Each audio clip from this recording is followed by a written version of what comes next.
Hello again, everyone, and welcome back again for another video. So for today's video, we're going to attempt to max out an Optiplex 3010. We're going to max it out by the numbers. And by the numbers, I mean we're going to look at the bottleneck calculations and see, according to the bottleneck, according to the specs of the Optiplex here, what it can take max, and then we're going to do some benchmarks in it, see how it performs. We're going to use Fortnite as our test bench bed here. Now, if you watch my previous video, you've seen the CPU, of course, that we're using in this. We're using the Xeon E3-1290v2. The video card we're going to be using is the 6600 XT. And we're going to go to the screen here, and we're going to talk a lot about the 1155 chips and basically the Optiplex 3010 in general, and what you can put in here, what's an optimal graphics card for this for its age. We're going to cover a lot of stuff today about the Optiplex, and I'm going to show you how to use the bottleneck calculators to find something that's going to work good for you in something this size. Now, this is the DT size. Now, this isn't the SFF. The DT size, let me do this here, has the exact same motherboard. I'll take that side off, set it over here.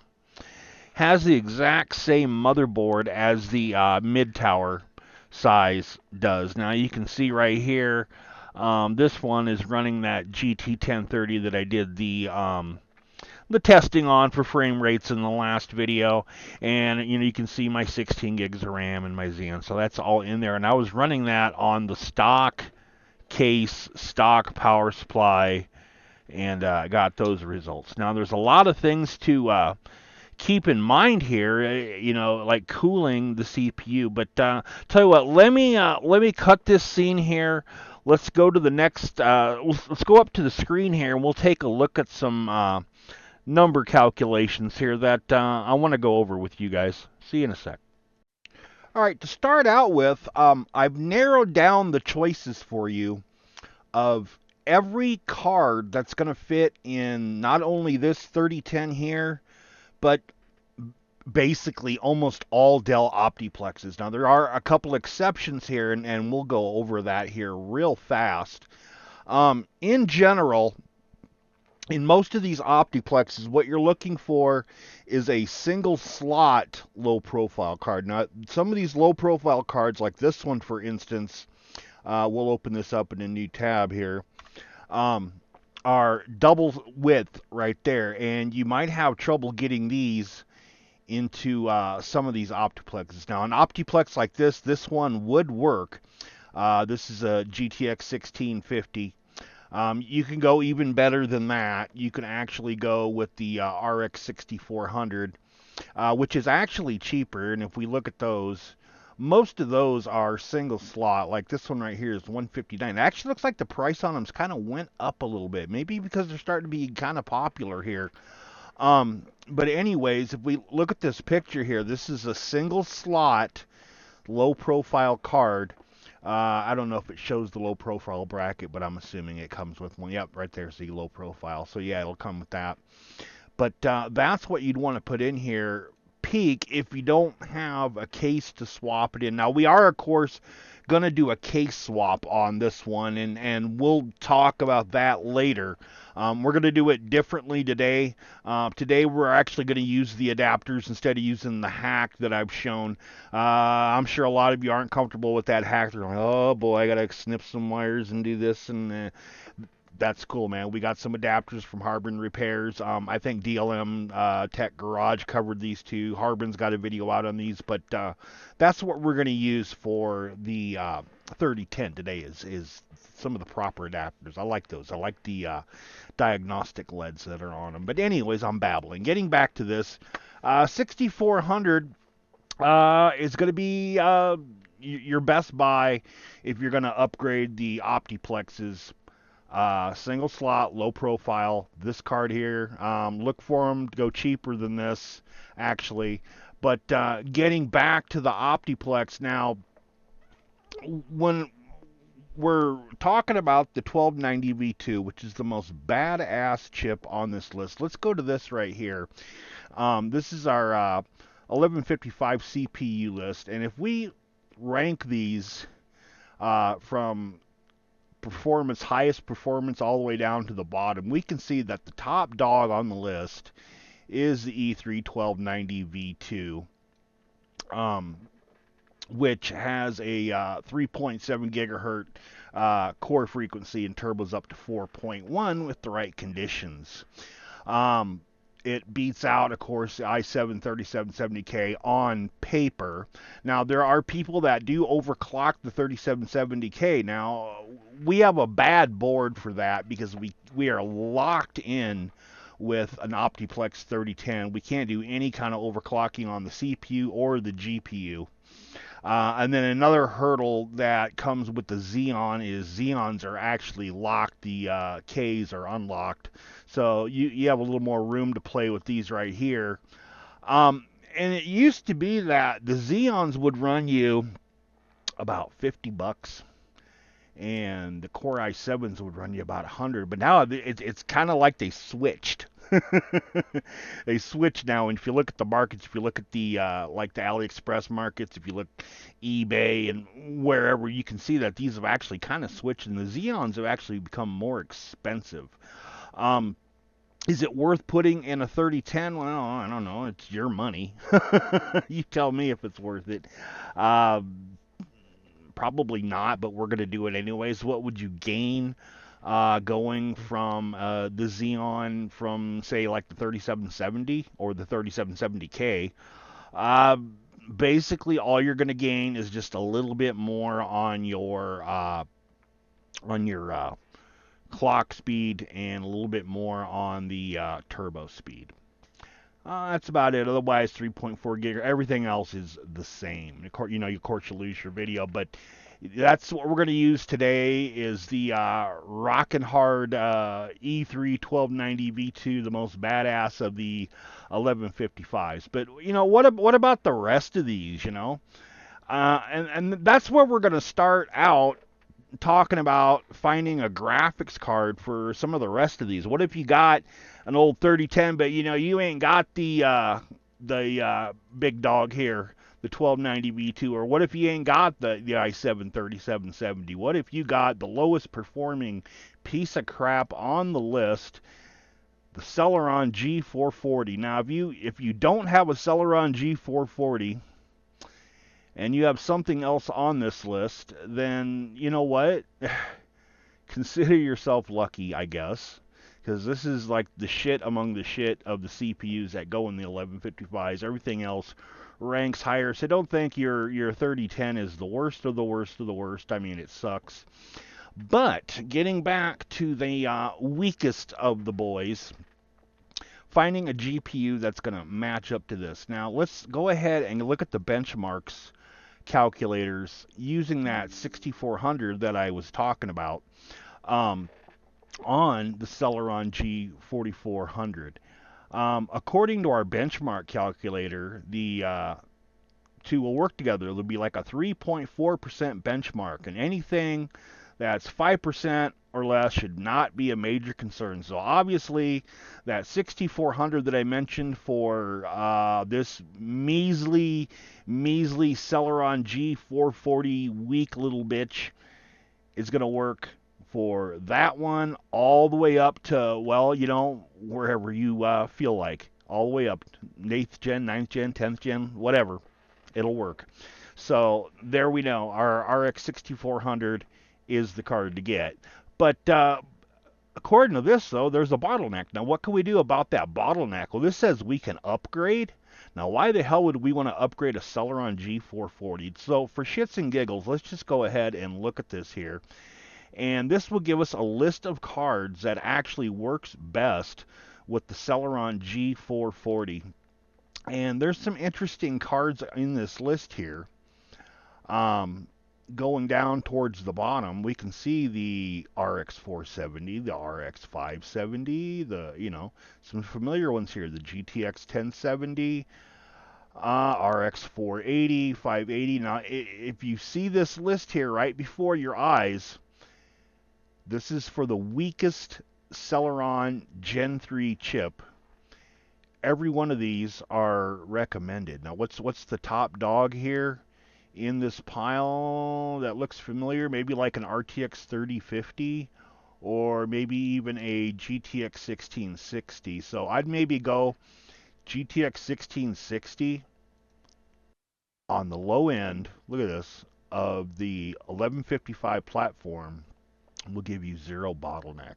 Now we can do some other calculations here. Let me scroll down to the bottom here. What was that? A GTX 1660? 1660. Just a regular GTX 1660, and we can type in something like the Core i5 3570. Just a regular 3570, not the K. And we'll set this to 1080p, and we'll see what kind of bottleneck we have in here. Look at this, 5.7. So this actually says that we can actually go stronger on the 3570K. Crazy, huh?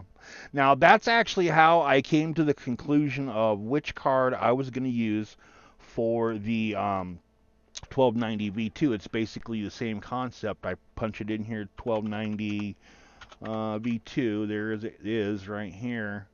And we'll GTX 1660, we'll go there, and we'll see we're getting a 7.1% bottleneck there. So if we go to our upgrades, boom, right there, it's showing us what kind of GPUs will fit in the for the 1290 V2. Now you can see our top dogs here are the RTX 2060, the RX 5700 XT. Now the thing about the 5700 XT is it doesn't give you a bottleneck, but I think like the 5700 XT, the regular non-50th will, I think that's what it was. Here it is, bottleneck. Yeah, see right there. Little bit is where your processor starts to bottleneck. So I didn't go 5700 XT, and I was kind of thinking, excuse me, of sticking a 5700 XT 50th, but you know, who the hell's going to find one of them? So RTX 2060 Super, I didn't want to go with either. I wanted to go AMD because I wanted to make it easier to turn this into a Hackintosh if you wanted to. I'm not going to Hackintosh this one, but I'm saying you could. So 6600 XT made the most sense, and it also has PCI 4 8X is what it can run under, which is kind of nice here. A little more compatible. The RTX 2070 will run at 3.0 speeds. So won't the RTX 2060. It's something to consider, maybe, I don't know, but it is what it is, and considering the money that we can put forward before we really start to choke and bottleneck over, I think the 6600 XT would make a excellent choice for the 1290 V2 according to the numbers. According to the numbers. So, all right, so that's the numbers. Let me go ahead, stop this scene here, and let's tear this out and put it into the case and switch topics a little bit and talk about the case that's going into and a couple other things. See you in a second. Okay, so the case that we're going to use for this little Dell project is the DIYPC ARGB-Q3-W in white. Currently going for $68.94 on Newegg. The prices on this have been kind of fluctuating up and down. I expect it to kind of go up. It's semi-popular. Not too much information on it. There have been a couple YouTubers that did a couple videos on it. Give a pretty decent amount of information here. Let me go ahead and switch on the 4K cam so we can have a look at it here. Let me turn on my light. There we go. I took off the glass front and took off the glass side there and the side here so we could have a look at it. Starting in the back, a couple things that I wanted to know that nobody had covered before was, for one thing, how much depth is there between this right here where this fan is and this wall. And so I took out my ruler. Now my ruler, it's kind of hard to see. I actually had shaved this off so that there's no overlap there, so that when I'm up against something flat, I can see perfectly where it's going to go to. Now this one going from this wall here is just about at 4 centimeters or 40 millimeters. So I thought about that and I thought, what can I do with 40 millimeters? Now on an AIO with some 15 millimeter fans, might be able to do a push-pull if the AIO is 25 millimeters. Most of them are 25 to 30, so you'd really have to get your AIO right if you're going to try doing that. I'm gonna try it. We'll see how far I can get with that. But then another thing that I wanted to know was this other side right here. Let's get some light down in here. How much gap do we got from this wall right here to out here? And that, again, let's see here. We'll go this way with it. As you can see on the ruler there, it stops at about 20, at the 25.5 mark. So we'd go there 10, 20, 30, 40, 50. Whoop. Let's see if we're measuring that right there. So 10, 20, 30, 40, about 55 millimeters of clearance there. A little bit more room, but more concerning would be how much clearance until we get to like right about here. And we can see that's at about the 27, so we got 30. That's 30, about 33 millimeters of gap there on a 25 millimeter fan. We'll take it, this is the 25 millimeter fan. Doesn't leave us much room if we wanted to do a push-pull there with a 15 millimeter shorter either. Maybe it can. I don't know. We're gonna do some experimenting on this to make this one look cool. But that's just kind of one of the key things that I wanted to cover on this case. Other than that, it does have, like, you know, filter on top, filter on the bottom. As you can see, the fan is, according to DIYPC, exhausting that way, which I think would make more sense to intake. But maybe we'll exhaust it. I'm gonna, like I said, I'm gonna play around with this and see what we could do for cooling on this thing. Let me go ahead and pop the board in on here, and we'll cut the scene and we'll talk a little bit more about this Dell. Alright, so I got my board in already, and I got the AIO in. I'm kind of doing some test fitting and stuff like that.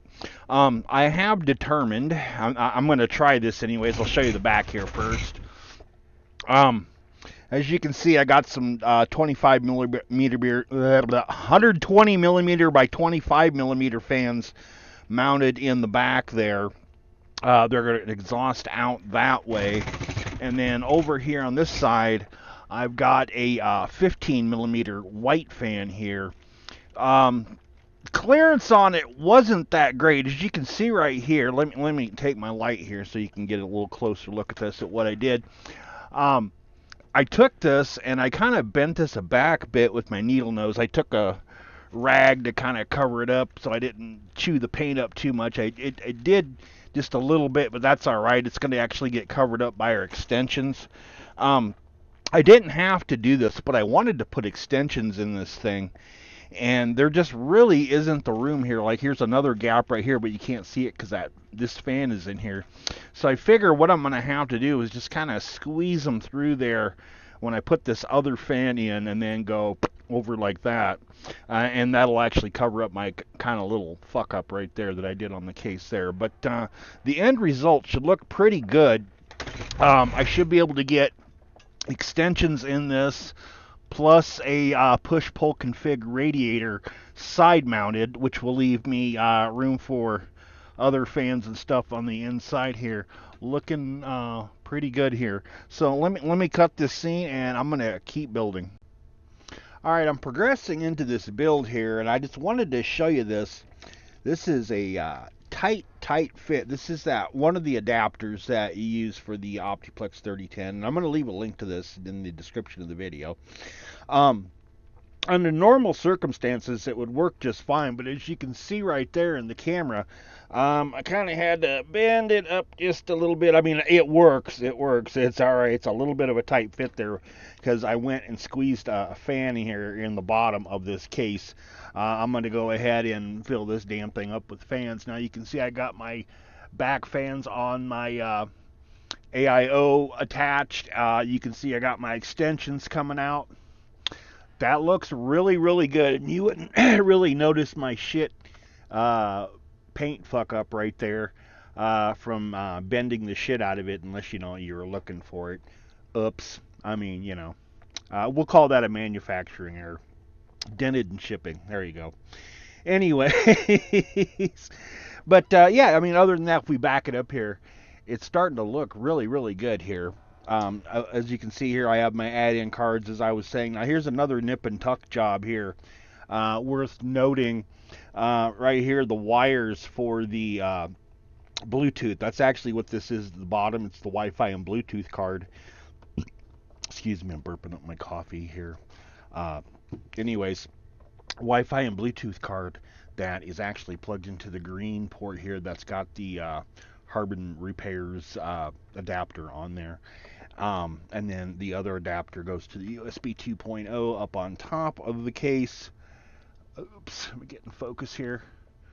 The other USB 2.0 goes to the one on the top of the case, and then we have our KT4006 adapter card right here, which is going to add some USB 3.0 on this side, and then a USB 3.0 lead for our 3.0 header on the board up there. So that it's nice about these Optiplex 3010s, the DTs and the MT sizes that got like all these extra PCI slots to work with, that we can put this add-in shit in there and kind of modernize it a bit. Ugh, oops, camera fell. Anyways, I need to tighten it up there. Anyways, let me get in the focus here.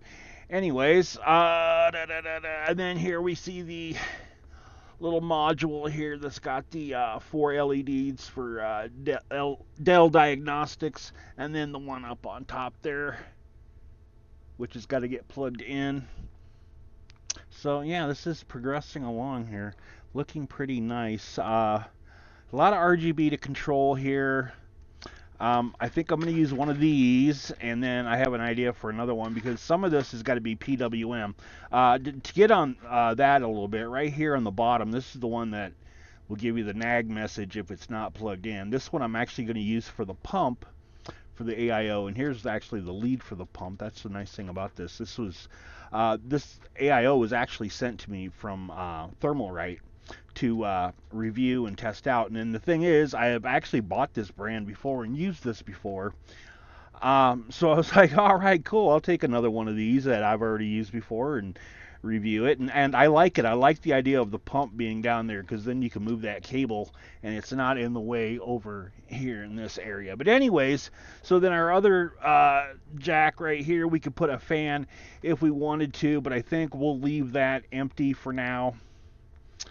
Don't need to have nothing plugged in there. And then we got our PWM right here for these, which are going to be ran on a deep cool hub, or another hub. I don't know. I got a couple different hubs that I can try. But yeah, we'll get it running, because these four will be PWM. I'm actually running this push-pull. These will all be PWM here, and the rest of them are going to be actually the 6-pin shit. But all right, I'm progressing along here. Let me cut the scene and keep building. All right, so it's been a few days, and the build is finished. I'll let you have a look at it here before we talk about some other stuff. As you can see, I got all the RGB working in there. This actually looks really, really nice. You know, you wouldn't think that this is a Dell Optiplex 3010 just by looking at it. Now, if you noticed, some of my other videos that I put up in the last couple weeks here, the last 3 or so, are all covering the 3010 with a couple different graphics cards. Now I showed it with the GT 1030 and with the 6600 XT, which is what's in here right now. So I guess the question that kind of comes to mind here is, am I just putting lipstick on a pig by doing this, by just, case swapping this 3010? Now, if you look at these videos, if you kind of cut away to like the little scene cuts that I put in there, I'll show like the low, medium, high, and epic settings, what kind of frames it's getting, the average, 1% low, stuff like that, and you can see what a 1290v2, or we'll just call it a 3770K, really, is capable of on these Gen 3 machines. Now, how does this compare, though, to, say, something newer? That's where this video is kind of, we're done here with this 3010. I've kind of shown you what it's going to look like here and what it can do. Like I said, I'm not going to put those into the video. You can go look at the other videos and to see what kind of frames I was getting. That was just Fortnite. I'm not a gamer, so I'm not going to test a bunch of different games. But I am kind of curious here of what kind of difference it makes with this setup here compared to, like, say, an AMD setup. So what I'm going to do then is I'm going to pull out this 3010, actually, and I'm not going to sell this like I normally sell them. What we're going to do instead is we're going to take the we're going to put a newer board in here, and I'm going to do the same thing with Fortnite. We're going to run it with that same graphics card, but we're going to see what kind of difference it makes in the frames and the lows and the highs, and I'll probably post that on it as a different video as well to kind of compare. And then when I put the new components in, that's actually what's going to be up for sale in this computer. It isn't going to be this Dell 3010. This 3010, I'm probably going to put it back into its case, sell it off with probably the GT 1030. So that's about as far as we're going to go with the 3010. Let me go ahead and cut this scene.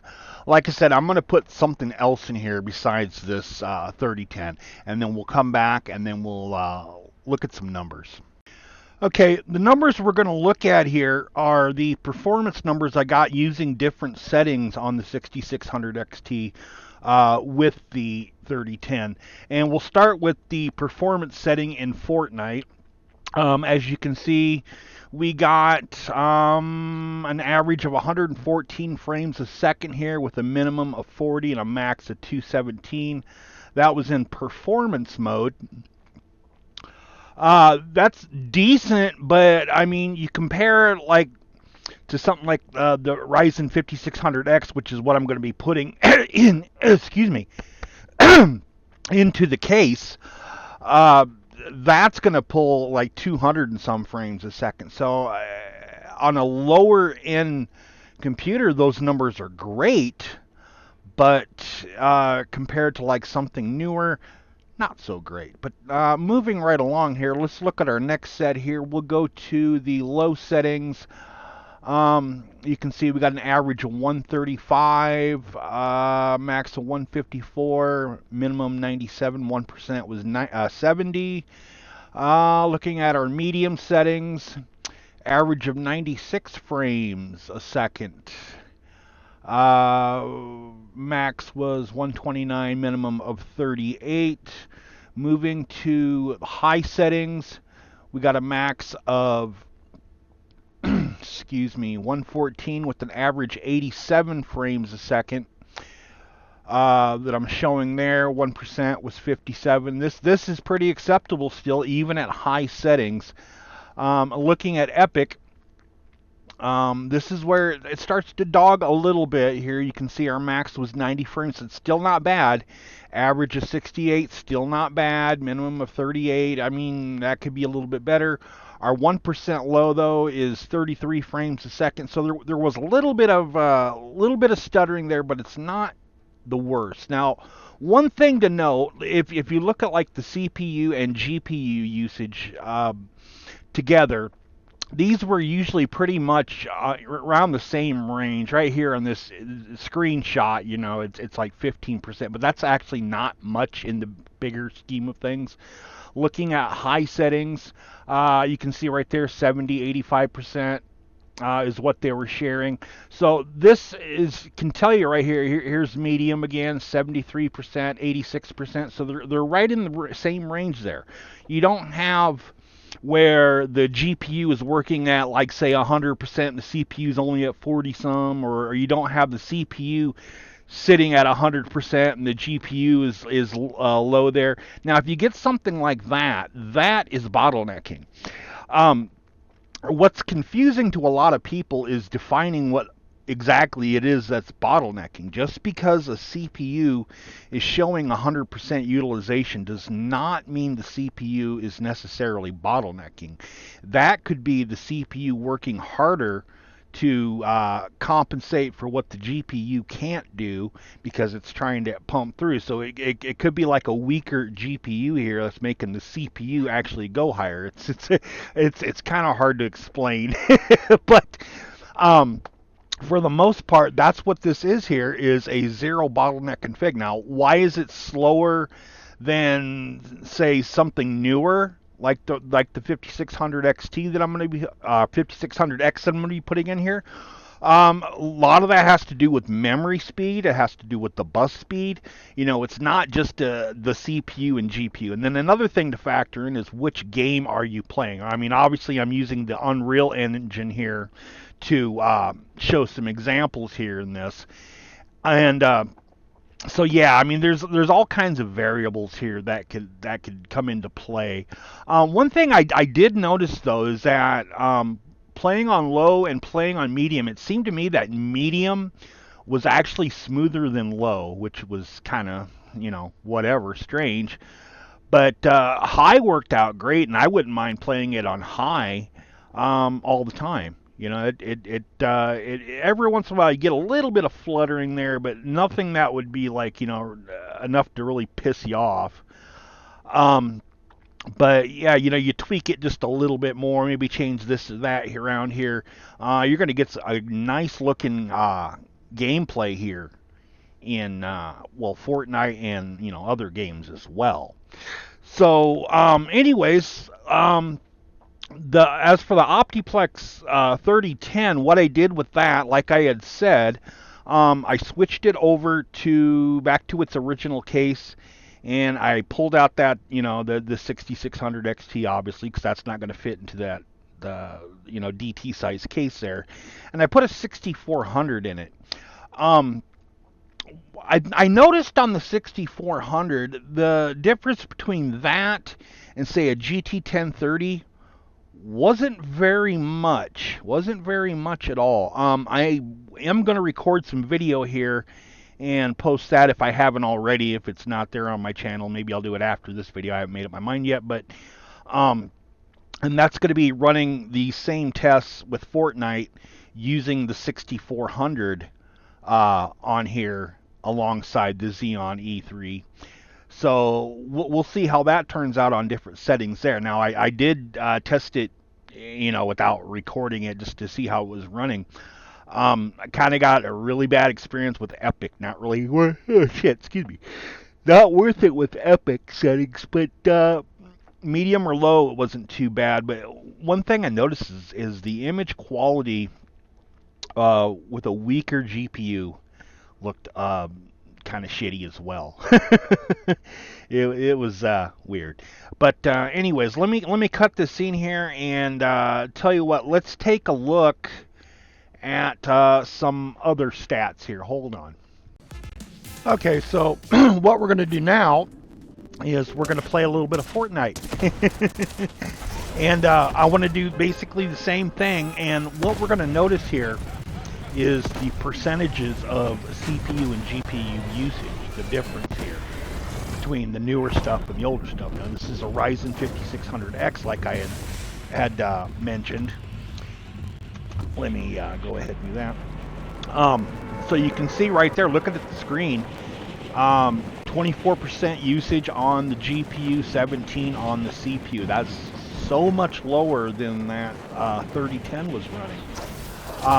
Now this here is performance mode. Let me go ahead and land here so we can get a ground second here. So I hate trying to talk and play at the same time because I cannot do it. But a second here. You know, it's not showing us our minimum or maximum. Something kind of screwy there, but it is showing a frame rate. We're locked in there at 60 frames. Let me go ahead and change that here. Yeah, we're locked in at 60. We'll change that to unlimited here. There we go.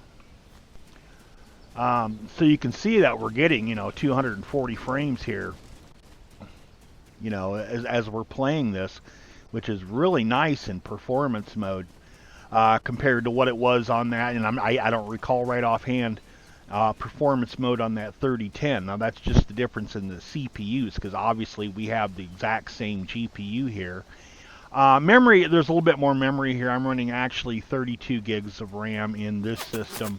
I don't think that's going to make too much of a difference. Let's go ahead and return to the lobby here in this game. And I'm going to go ahead and change my settings here to DirectX 12.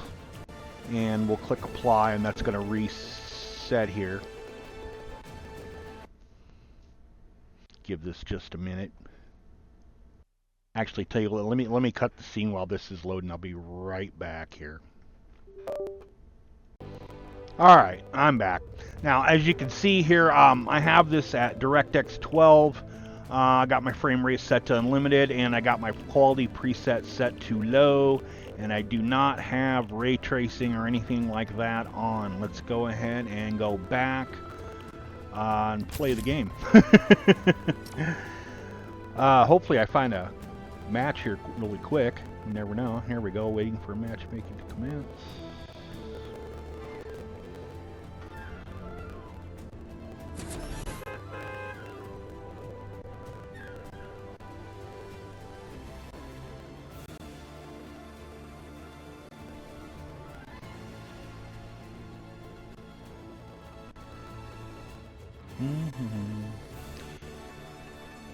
Oh, I hate the loading, Okay. Now, we're getting almost 200 frames. Yeah, we are getting 200 frames right there, and this is on low. Gameplay hasn't started. Let me go ahead and switch this to medium.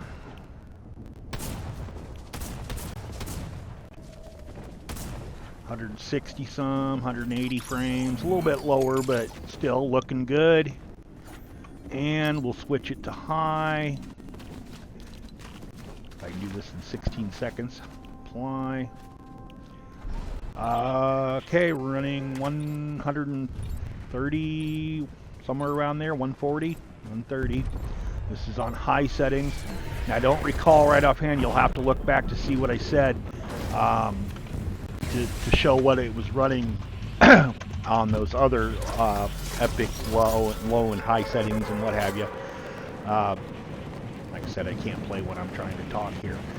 But yeah, so it looks like, you know, skydiving down, we're getting about 120, averaging 133. See if it makes a difference. No, it won't.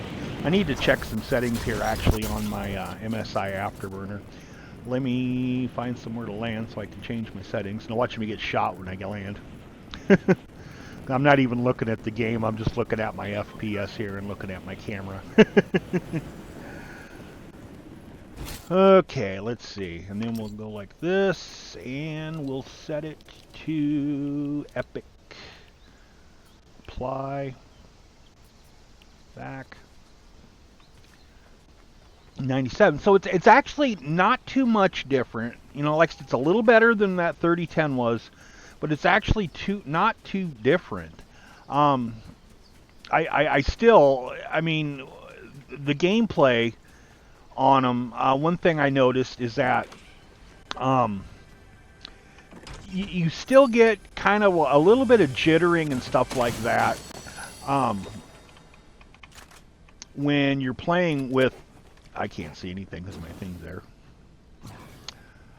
Did I pick up that splash? I thought I did. Anyways. There's no stuttering in this, of course, because this is a Ryzen. But... there we go.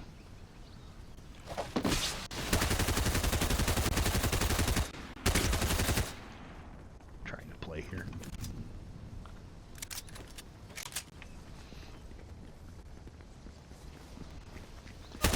It kind of sucks when you can't hear this game. I mean, I can kind of see these people. Let's see if I can kill him without being killed. Where'd he go? There he is. I need a different gun.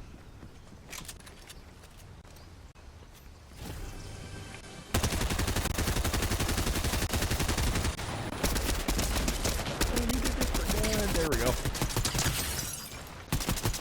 Oh, did I choose wall building mode? I must have. I thought I chose no build mode. Anyways, so yeah, I mean, the frame rates on the Ryzen are so much better, and I'm liking this so much more than that 3010. And it didn't justify it to me putting that 3010 into the new case with all that new hardware, you know, the RGB stuff and what have you.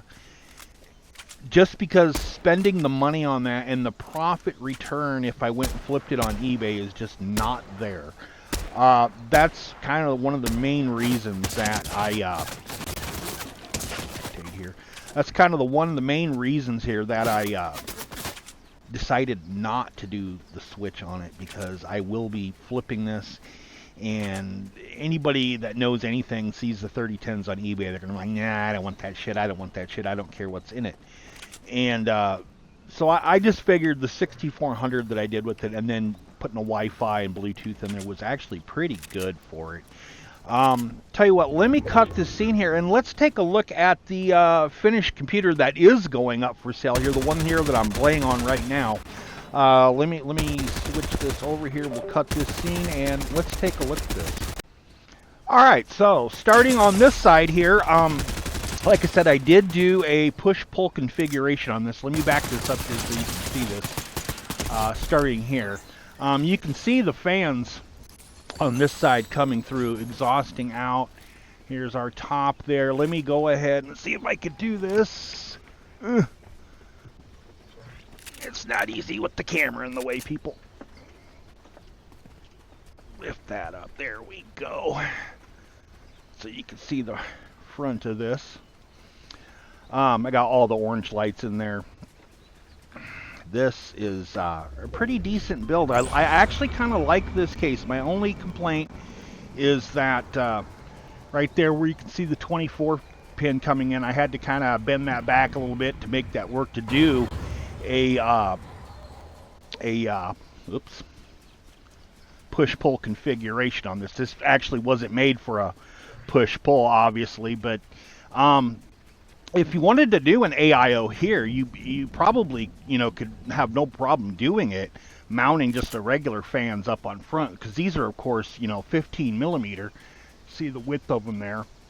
Those are 15 millimeter that I got going on there, and then I got some 25 millimeter, 120 millimeter by 120 millimeter fans going on in the back for a push-pull, and the temperatures on it are really, really nice on this. Really cool.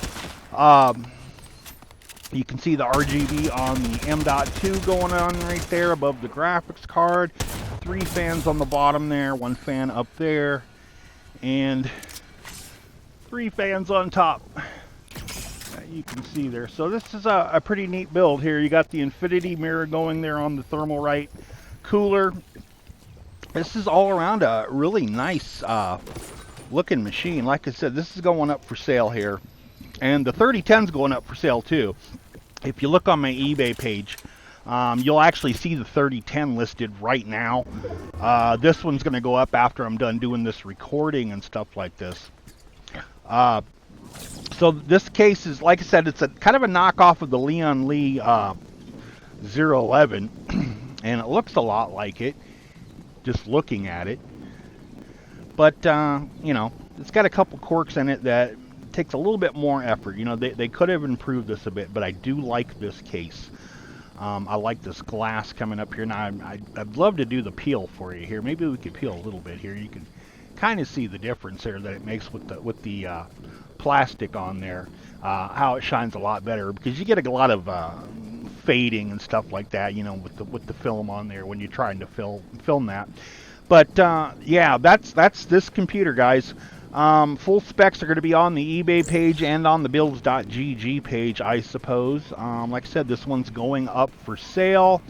Still going to do some work here on the 3010. Like I said, check back on my channel later. I'll actually show some gameplay with Fortnite on that 3010 with the Xeon chip in it.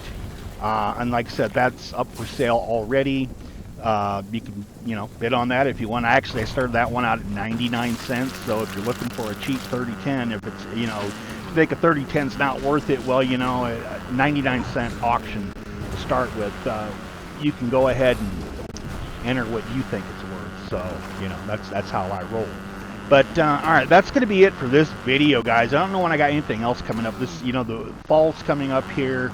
My work routine changes as the seasons change. That's just kind of how it is. I don't know when I'm going to have something else next or what it's going to be, but that might be it for me for a while, until I have something else to babble on about. But all right, thanks for watching, guys. That was this video. I will see you again when I see you again, and everybody have a great day.